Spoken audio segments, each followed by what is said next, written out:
오늘은 아버지 저들을 사하여 주옵소서라고 하는 제목으로 말씀을 나누도록 하겠습니다. 오늘 본문은 용서의 현장 갈보리에서 시작됩니다. 이 갈보리 언덕에 우리가 서면 예수님의 십자가 앞에 서는 것입니다. 저 여러분들은 매번 이렇게 예배를 드리지만 우리가 지금 이 자리에 예수님 그 갈보리 언덕에 있다라고 생각하면서 말씀을 듣는 것과 그렇지 않은 것은 완전히 다르겠죠. 우리가 이 말씀을 들을 때마다 또한 오늘 이 금요기도의 시간에 정말 예수님의 갈보리 언덕 가운데 서서 예수님의 십자가를 바라볼 수 있는 은혜가 있기를 예수님의 이름으로 축원합니다. 아멘. 오늘 십자가의 일은 예수님께서 십자가에서 말씀하신 가상 7원 중에서 첫 번째로 하신 말씀입니다. 이 말씀을 하실 때의 상황이 어떠했죠?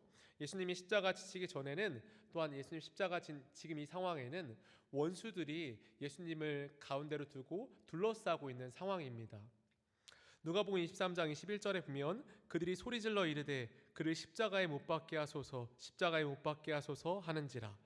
예수님을 향하여서 예수님의 십자가에 못 박으라라고 외쳐서 예수님의 십자가에 못 박게 됩니다. 또한 23절에 그들이 큰 소리로 재촉하여 십자가에 못 박기를 구하니 그들의 소리가 이긴지라 라고 말합니다. 이곳에는 예수님을 따랐던 군중들뿐 아니라 유대 지도자들, 로마 정치인들, 로마 병사들도 있었습니다. 그들 모두가 예수님을 향하여서 적의를 가지고 살의를 가지고 예수님을 십자가에 못 박으라 라고 예수님을 죽이라 라고 하며 함께 한 목소리를 내고 있는 현장이었습니다. 그리고 그들의 외침에 따라서 예수님은 십자가에 못 박히게 됩니다. 그러한 원수들이 가득한 십자가에서 그러한 원수들이 예수님을 향하여서 예수님의 십자가에 못 박으라 하라고 한 그곳에서 예수님께서 오늘 처음으로 한 말이 바로 오늘 본문에 있는 말씀이라고 하는 것입니다. 자기들을 죽이라라고 한 자들에게 예수님께서 처음으로 한 말이 무엇이죠? 아버지 저들을 사하여 주옵소서라고 하는 말이었습니다. 아버지 저들을 심판하여 주옵소서라고 하는 말이 아니라 아버지 저들을 사하여 주옵소서라고 하는 말을 원수들의 한 복판에서 예수님께서 하고 계십니다. 그런데 지금 예수님이 십자가를 진 이 상태, 십자가를 지시고 지금 이제 고통을 받고 있는 상태가 어느 정도 시간이 지난 상태였을까요? 아니면 갓 십자가를 진 상태였을까요? 시간이 어느 정도 지난 뒤에 가상 7원을 시작하십니다. 그러니까 십자가에서 느낄 수 있는 고통을 지금 예수님은 마음껏 온전히 느끼고 있다는 것입니다. 이 육체의 한계에 다다르고 어쩌면 그 앞에 있는 원수들이 원망스러워질 만큼 그들을 쳐다볼 수 있는 그때에 막 고통이 차고 오를 때에 예수님은 오히려 그들의 죄를 사하여 주옵소서라고 말하고 있다는 것이죠. 우리 시편 22편 6절에 보면 예수님의 고통을 이렇게 기록합니다. 나는 벌레요 사람이 아니라 사람의 비방거리요 백성의 조롱거리니이다. 또한 15절에 내 힘이 말라 질그릇 조각 같고 내 혀가 입천장에 붙었나이다. 주께서 또 나를 죽음의 진토 속에 두셨나이다 라고 기록합니다. 예수님의 십자가의 고통은 실로 엄청났죠. 인간이 겪을 수 있는 고통 중에 가장 큰 고통이어서 십자가형은 실제로 로마의 역사 속에서 폐지가 될 만큼 십자가는 인간이 겪을 수 있는 가장 큰 고통을 상징합니다. 그런데 이 십자가에서 빌립보서 2장 8절의 말씀처럼 사람의 모양으로 나타나사 자기를 낮추시고 죽기까지 십자가에서 복종하셨다라고 기록합니다. 예수님은 죽음의 순간이 올 때까지 하나님의 뜻을 놓치지 않았다는 것입니다. 끝까지 예수님께서 행하셔야 할 구원의 사역을 집중하셨다는 것이죠. 인간의 한계, 온전히 인간이 되셔서 십자가에 지실 때 인간의 한계가 분명히 있었을 거예요. 여기까지는 참을 수 있겠다라고 하는 부분이 있었을 거예요. 하지만 그 한계를 뛰어넘었다는 것입니다. 참지 못하는 지경까지 다다랐음에도 불구하고 예수님은 그 순간에 하는 말이 아버지 저들을 사하여 주옵소서라고 하는 말이었습니다. 이 부분을 이렇게 기록하는 부분이 있어요. 독일의 고백교회의 목사이자 신학자였고 히틀러에 의해서 강제 수용소에서 죽었던 디트리 본 회퍼는 이를 그의 책에서 이렇게 저술했습니다. 예수 그리스도는 원수들의 틈바구니에 사셨다.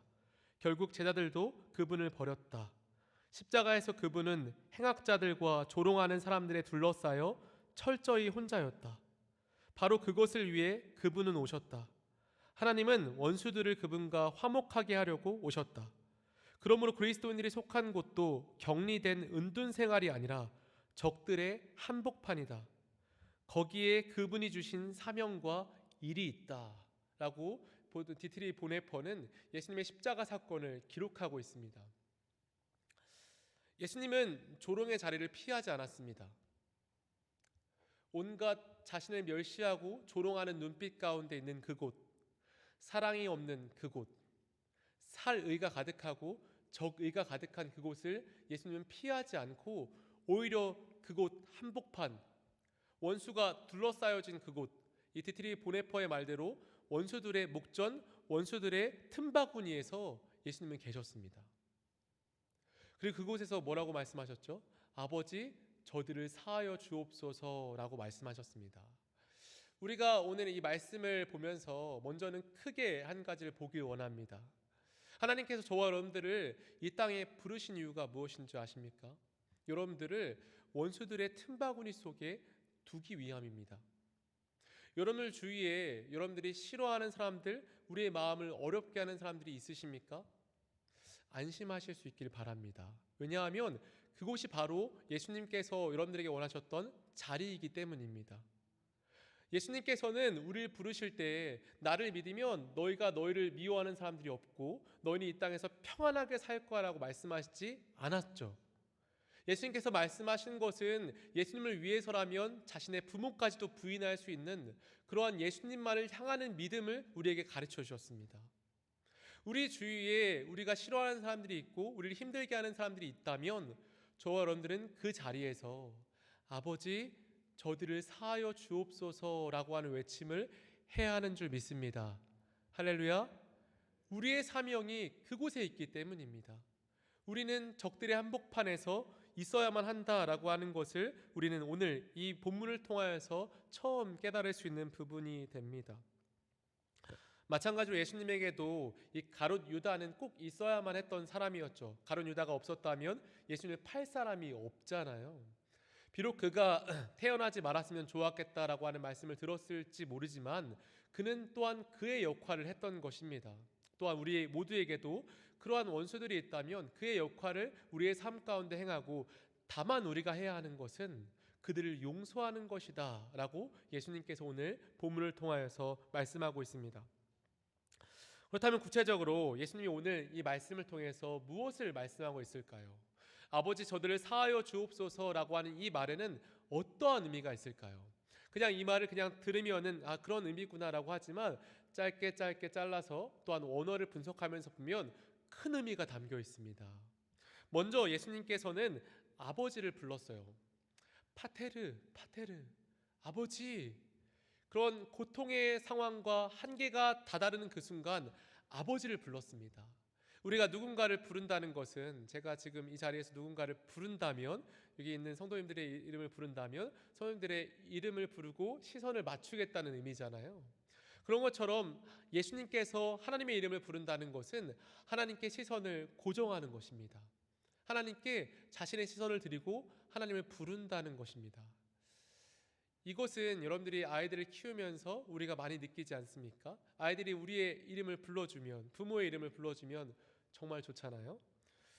이 부분을 보면서 옛날 생각이 좀 났어요. 옛날에 아버지가 출근하는 시간이 되면 그 시간이 몇 시든지 저는 나가서 아버지 하고 나가서 이렇게 인사를 했습니다. 굉장히 착한 아들이죠. 그런데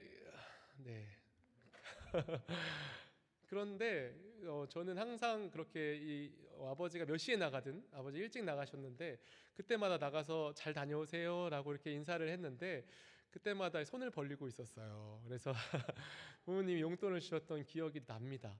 그러니까 물론 우리가 부모 이런 자식들이 우리에게 이런 다른 의도를 가지고 이렇게 우리의 이름을 부를 때가 있죠. 담임 목사님 가끔 말씀하시는 것처럼 용돈 달라고 부를 때에도 기분이 좋은 게 부모의 마음이잖아요. 그러니까 부모의 마음은 자식이 나를 어떻게든 불러주면 좋겠다라고 하는 것처럼 저희 아이들도 요즘 4살인데 저희 이름을 많이 불러줘요. 아빠 제가 요 근래 그 감기를 좀 걸렸었는데 자기가 좋아하는 인형을 주면서 아빠 이거 안고 있어.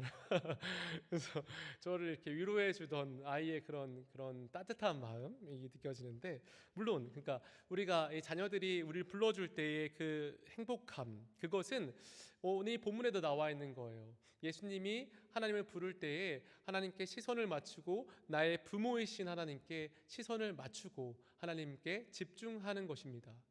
성경에서 이러한 내용처럼 나오는 사람이 있습니다. 예수님께 시선을 맞추고 하나님께 시선을 맞추었던 최초의 순교자 스데반 집사님입니다. 스데반 집사님은 이 유대인들을 향하여서 오시리라 한 의인을 너희가 죽였다, 너희가 살인자다라고 하는 그 외침을 하고, 이 유대인들이 이 스데반 집사님을 향하여서 막 이를 갈면서 살의와 저기를 나타내고 있을 때, 이 스데반 집사님이 한 일은 도망가는 일도 아니었고 어떠한 변명을 만드는 것도 아니었습니다. 사도행전 7장 55절에 이렇게 말합니다. 스데반이 성령 충만하여 하늘을 우러러 주목하여 하나님의 영광과 및 예수께서 하나님 우편에 서신 것을 보고라고 말합니다. 죽음의 순간에 죽음의 그림자가 드리우고 있어요. 그때에 스데반은 하나님을 쳐다보았습니다. 예수님도 똑같은 거예요. 이 죽음의 순간이 왔을 때 하나님을 쳐다본 거예요. 그랬더니 스데반 집사님은 이렇게 기록되잖아요. 우러러 보았을 때 예수께서 하나님 우편에 서신 것을 보았습니다. 하나님과 예수님이 같이 스데반 집사님을 쳐다보고 있었어요. 오늘 본문의 예수님을 향하여서도 마찬가지였을 거라 생각해요. 하나님과 성령님이 예수님이 하나님을 부를 때에 그래 너를 보고 있다라고 하는 그런 음성을 들었을 거라 생각이 듭니다. 그리고 스데반 집사님은 이미 돌이 막 날라와서 막 몸이 부서지고 돌이 날라와서 막 찢어지고 막 상하고 이러고 막 죽음에 이제 다가올 때에도 스데반 집사님의 마지막에 이렇게 말합니다. 무릎을 꿇고 크게 불러 이르되 주여 이 죄를 그들에게 돌리지 마옵소서, 이 말을 하고 자니라. 스데반 집사님은 이렇게 자신이 죽어가고 고통 중에 있을 때에도 이 죄를 저들에게 돌리지 마옵소서라고 하며 죽게 됩니다. 여러분, 예수님과 스데반 집사님, 이 둘은 굉장한 공통점이 있지 않습니까? 죽음의 순간 이 죽음의 원인을 다른 누군가에게 돌리지 않고 오히려 자신을 죽이게 하는 자들을 용서하고 있다는 것입니다. 저들을 용서해 주시고 사해 달라고 둘 다 공통적으로 말하고 있다는 것입니다. 그렇다면 오늘 말씀하신 예수님께서 말씀하신 용서라고 하는 이 말, 용서라고 하는 말은 무슨 뜻일까요? 우리가 흔히 용서라고 하는 말을 잘 알고 있지만 이 성경의 원어로 가면 용서의 의미는 조금은 다릅니다. 이 용서라고 하는 헬라어 아피에미라고 하는 이 헬라어는 신약 성경에서 많이 사용되는 단어인데요. 이 단어가 용서라고 하는 의미로 신약 성경에서 49번이 사용되었습니다. 그런데 이 용서라고 하는 의미보다 더 많은 55번이 사용된 뜻이 있습니다. 그것이 무슨 뜻인지 아십니까? 레프트와 리브, 즉 떠나다라고 하는 의미입니다. 용서라고 하는 이 아피엠이라고 하는 단어의 원어의 뜻은 떠난다라고 하는 의미가 강해요. 그래서 이 떠난다라고 하는 의미에서 파생되는 의미가 면제되다, 포기하다라고 하는 의미입니다. 그러니까 용서는 무엇인가로부터 떠나는 것입니다. 무엇으로부터 떠날까요? 제가 이번 주에 읽었던 책 중에서 존 오트버그 목사님의 예수란 누구인가라고 하는 책이 있는데, 이 책에서 이런 부분이 있었어요. 이 책에서 이렇게 말합니다. 여러분, 한 가지 질문을 드리겠습니다. 상대방이 회개하지 않는데, 사과하지 않는데 과연 용서는 가능한 걸까요? 이렇게 여러분들이 묻는다면 여러분 뭐라고 대답하시겠습니까? 속으로 한번 생각해 보세요. 이 질문에 대답하기 위해서는 먼저 이 두 단어를 비교해야 합니다. 바로 용서와 화해라고 하는 것입니다. 용서는 복수할 나의 권리를 포기하는 것을 말합니다. 반면 화해는 쌍방의 진실한 사과를 하고자 하는 그런 의도가 있는 것입니다. 화해는 둘이 하는 거고 용서는 나 혼자 하는 것입니다. 화해와 용서는 다르다는 거예요. 용서한다라고 하는 것은 내가 사과받을 수 있는 권리를 포기한다는 것입니다. 내가 마땅히 받아야 할 권리로부터 떠난다는 것입니다. 이 원어가 의미하는 용서의 의미, 떠난다라고 하는 의미는 그런 의미예요. 내가 미안하다라고 하는 말을 들을 수 있고 내가 그로부터 사과를 받을 수 있는 권리가 있어요. 분명히 권리가 있어요. 하지만 그 권리로부터 떠난다는 것이죠. 그 당사자에게, 그 당사자가 나에게 사과해야 할 것을 면제한다는 것이에요. 사과하지 않아도 돼 라고 말한다는 것입니다. 용서는 그런 것입니다. 또한 이 아피엠이라고 하는 이 단어를 문법적으로 제2부정과거 명령법이라고 하는 이 문법이 사용되는데요. 이 문법은 예수님에게 사용될 때 굉장히 특별한 의미가 있다라고 그 총신대 칼빈대 총장님이신 김근수 교수님께서 그의 책에서 이렇게 말을 했습니다. 좀 어려울 수 있지만 한번 들어보세요. 제2부정과거 명령법의 용법 중 한 가지 흥미로운 것은 하나님께 대한 예수님의 기도에서 나타나는 것이다. 이 용법에서 부정과거 시제는 특별한 절박감을 표시하는데 계속적인 유대 관계보다는 특별한 문제에 대한 들으심을 더 원하는 것이다. 그러니까 이 부정과거 명령법을 예수님이 그의 기도 중에 사용한다면, 또한 이 기도 중에 사용하는 것이 딱 2번 나오거든요. 예수님께서 주기도문에서 용서에 대한 부분을 말씀하신 것과 이 가상칠언에서 나오는 용서에 대한 부분입니다. 이 2개의 용법은 특별히 예수님의 절박감을 의미하고 하나님께서 꼭 들어줄 기도, 하나님이 특별히 듣는 기도라고 하는 특징이 있다는 것입니다. 그러니까 이 문법에도 이러한 부분이 있어요. 그러니까 말하자면 말이죠, 이 용서라고 하는 것은 예수님의 절박감을 드러내는 만큼 참 어려운 것이라는 것입니다. 예수님 입장에서도 참 어려웠겠죠. 지금 십자가에서 이 인간의 육체의 한계에 다다르는 고통을 당하고 있는데 바로 앞에 있는 자들이 조롱하고 있는 그런 자들을 용서한다는 것은 참 어려웠을 거예요. 이 간이 끊어지는 듯한 그러한 고통 속에서 예수님이 하나님께 간구했다는 것입니다. 저들을 용서해 주세요. 절박하게. 그리고 그러한 절박한 기도에 하나님은 그 절박함으로 또 응답하시는 거예요. 너가 그렇게 간구하니 내가 꼭 들어줄게 라고 하신다는 것입니다. 여러분, 우리에게 우리의 마음을 어렵게 하고 힘들게 하는 원수들, 우리에게 정말 마음에 비수를 꽂는 그런 말들을 들었을 때 사과를 포기한다는 것은 참 어려운 일이에요. 사과를 받고 싶어요. 내 마음이 치유됐으면 좋겠어요. 그 사람이 내 앞에 와서 무릎이라도 꿇고 정말 미안하다라고 말하면 마음이 시원할 것 같아요. 근데 그런 것들을 용서는 포기하는 거예요. 포기하는 거예요. 예수님도 그것이 어려웠고 저와 여러분들도 어렵습니다. 하지만 하나님께서 말씀하시는 것은 그렇게 기도할 때에 반드시 들어주시겠다라고 말씀하고 계십니다. 할렐루야. 하나님은 반드시 그 기도를 응답하시겠다. 그 절박한 용서의 결단의 기도를 외면치 않겠다라고 하나님께서는 분명히 약속하고 있습니다. 저희 교회 1층 남자 화장실을 가보면 남자분들 가보셨겠지만 첫 번째 칸에 이 말씀이 적혀 있어요. 너희가 각각 마음으로부터 형제를 용서하지 아니하면 너희 하늘 아버지께서도 너에게 이와 같이 하시리라. 저는 이제 화장실을 갈 때마다 이 말씀을 읽어요.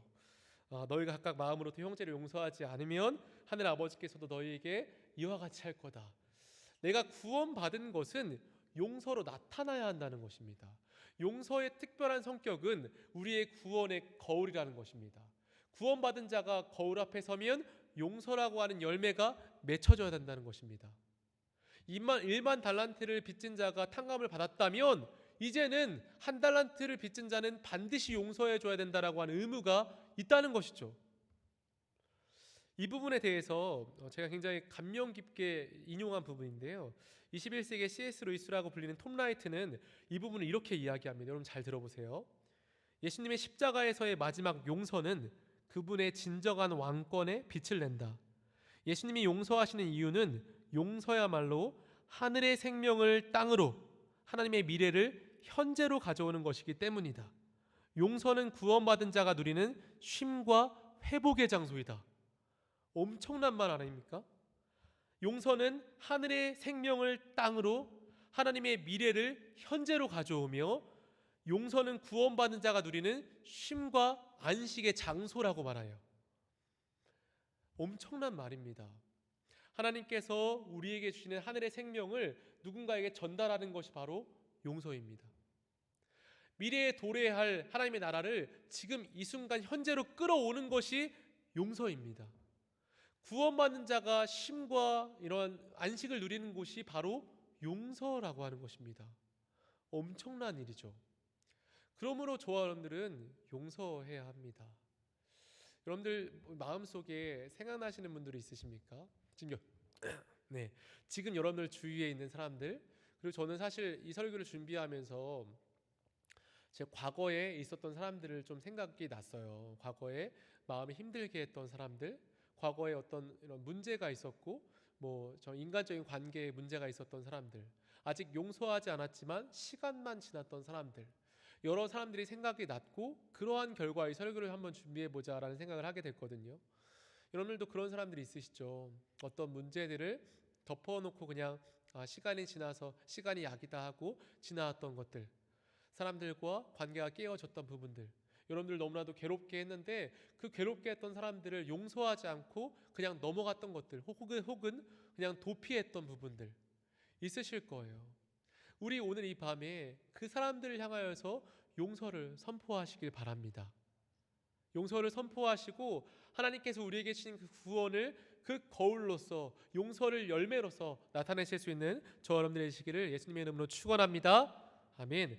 그렇게 우리가 이렇게 용서할 때에 오늘 본문에서 예수님은 그냥 용서하라라고 하는 것으로 끝내지 않고 있습니다. 용서할 수 있는 방법을 말씀해 주시고 있습니다.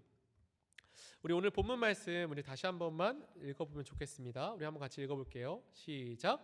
이에 예수께서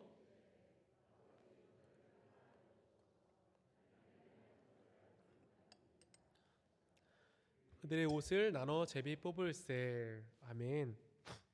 이 말씀에 보면은 우리가 용서할 수 있는 방법이 적혀 있습니다. 바로 자기들이 하는 것을 알지 못함이니다라고 하는 부분입니다. 즉 용서의 이유는 그들의 무지 때문이라는 거예요. 무지. 그들이 알지 못하기 때문이라는 것입니다. 여러분 이 부분을 이렇게 해석할 수 있어요. 예수님께서는 우리 동료들의 행위에 대해서 최선의 해석을 하고 또한 우리를 슬프게 하는 악을 저지르는 그 사람들을 보면서 최대한 완화시켜 생각하도록 하라는 것입니다. 다시요. 우리의 그 동료들의 행위에 대해서 최선의 해석을 하고 또한 그 동료들이 악을 저지를 때 최대한 완화시켜서 생각하라는 것입니다. 이것은 합리화의 그런 모습이 아닙니다. 예수님께서 우리에게 가르쳐 주신 방법이에요. 해석하는 거예요. 최선으로 해석하는 거예요. 우리는 좋은 생각은 좋은 생각에 꼬리를 낳게 하는 사고의 생각의 흐름을 갖고 있고 나쁜 생각은 나쁜 생각을 계속 낳게 하는 생각의 흐름을 갖고 있습니다. 그래서 우리에게 원수가 등장했을 때, 나쁜 일이 생겼을 때 우리는 우리의 생각을 절제해야 한다는 것입니다. 절제하고 우리가 다시 한번 해석하고 다시 한번 그 상황을 우리에게 적용시켜 보는 거예요. 이 말은 그것입니다. 여러분들 악의가 없다라고 하는 말 아시죠? 부모 아기를 키우다 보면 악의가 없는 모습들을 많이 보잖아요. 여러분들 아기가 아주 어렸을 때 기저귀를 갈려고 이제 기저귀를 갈 때 말이죠. 아기가 이제 기저귀를 갈다가 갑자기 분수쇼를 할 때가 있잖아요. 그곳에 아기가 있습니까? 아기가 없죠. 그리고 아기가 어떤 이렇게 우유를 먹다가 신나서 막 손을 파닥파닥 대다가 세게 맞았어요. 그럼 그게 아기가 있습니까? 아기가 없죠. 얼마 전에 저희 첫째 딸 사라가 좀 이렇게 한 15kg, 16kg 되는데 제가 이렇게 누워 있었어요. 근데 아기가 저를 보더니 너무 신나는 거예요. 그래서 저기 멀리서 달려와 가지고 정말 점프를 이렇게 뛰는데 무릎을 접으면서 뛰는 거예요. 그래서 점프를 뛰어서 이렇게 퍽 이렇게 하는데 아팠거든요. 근데 그렇게 됐을 때 부모 그런 경우에 부모가 화를 내는 경우가 없잖아요. 야, 너 지금 이렇게 하지 않잖아요. 왜 안 그렇죠? 악의가 없기 때문이죠. 이것은 말이죠. 이렇게 해석하라는 거예요. 그 사람들이 나에게 이런 나쁜 일을 했을 때 그것에 분명히 악의는 있을 수도 있어요. 하지만 악의가 없다라고 간주하라는 것입니다. 최선의 해석을 하라는 것입니다. 이것은 합리화가 아니라 용서의 방법이에요. 이렇게 하지 않고 우리가 이 악에 대해서, 이러한 안 좋은 사건에 대해서 해석을 하기 시작하면 절대로 용서할 수 없다라고 말씀하시는 것이 바로 예수님의 방법이라는 것입니다. 이 부분에 대해서 또 스펄전 목사님 또 이렇게 이야기합니다. 모든 경우에 나는 그것은 실수였을 것이라고 믿는 것이 나 자신에게 위안이 됨을 알았다. 또한 우리가 항상 그것을 더 좋은 정보가 없어서 생기는 판단의 오류나 실수로 간주한다면 어떤 문제든지 잘 이겨낼 수 있을 것이다. 그러니까 이 설교의 황태자 스펄전 목사님은 모든 이런 자신을 향한 이런 악한 것들이 그 사람의 실수라고 여긴다라고 그의 설교에서 말했어요. 그리고 또한 그 사람이 정보가 없어서 나에 대한 정보가 부족했기 때문에 잘못 판단하는 것이라고 여기라라고 그의 이 영국의 이 강단에서 선포했어요.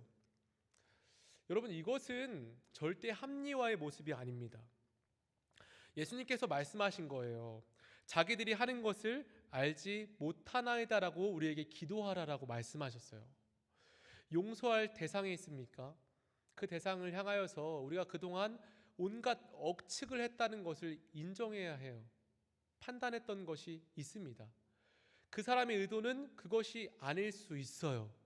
예수님은 모든 것을 다 알고 계심에도 불구하고 그들이 하는 짓을 그들이 알지 못한다라고 오늘 본문에서 말씀하고 있어요. 예수님보다 우리가 그들의 의도를 더 잘 압니까?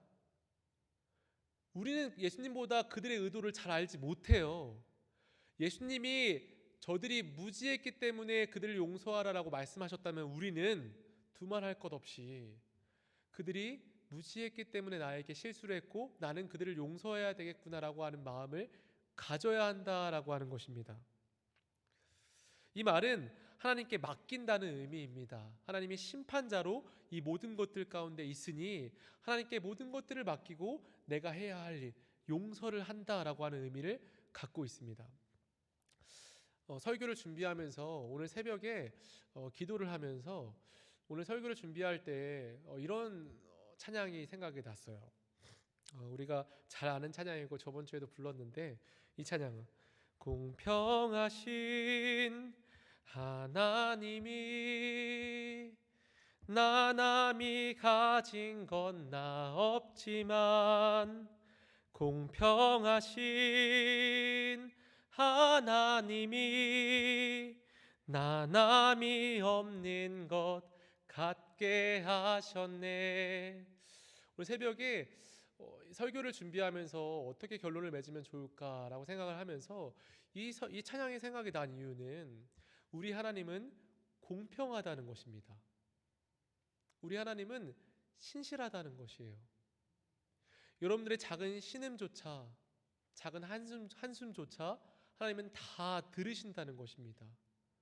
공평한 하나님이 계시다면 우리는 하나님께 맡길 수 있는 거예요.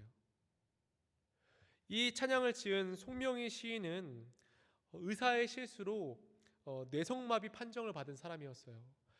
펜 하나 들기 어려운 몸에 장애를 갖고 있는 사람입니다. 그러나 그에게 어느 날 치료할 수 있는 길이 한번 열린 적이 있었대요. 근데 그러한 치료를 권유하는 사람에게 이 송명희 시인이 이렇게 말했다고 합니다. 저는 주님이 만들어 놓으신 이대로 살겠습니다. 저는 이대로가 너무 좋아요. 왜 이렇게 고백한지 아십니까? 이 찬양에 보면 구원받은 자의 정체성이 나오기 때문이에요. 나 남이 못 본 것을 보았고, 나 남이 듣지 못한 음성 들었고, 나 남이 받지 못한 사랑 받았고, 나 남이 모르는 것 깨달았네. 저 여러분들이 받은 구원의 은혜와 우리가 누린 이 영적인 풍성한 은혜들이 바로 그렇다는 것입니다.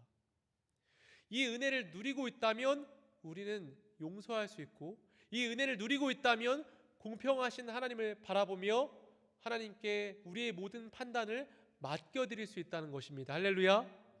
그래서 우리는 용서할 수 있다는 것입니다. 오늘 저 여러분들이 정말 용서해야 하는 사람들, 우리 마음속에 마음의 빛처럼 지고 있던 사람들 있을 겁니다. 저도 물론 많이 있습니다. 우리 이 밤에 그런 사람들을 하나님께 용서해달라고, 용서할 수 있게 해달라고, 나에게 용서할 수 있는 마음을 달라고 그렇게 간구하며 기도하셔서 하나님의 기쁨이 되실 수 있는 귀한 밤 되시기를 예수님의 이름으로 축원합니다. 아멘. 함께 기도하겠습니다.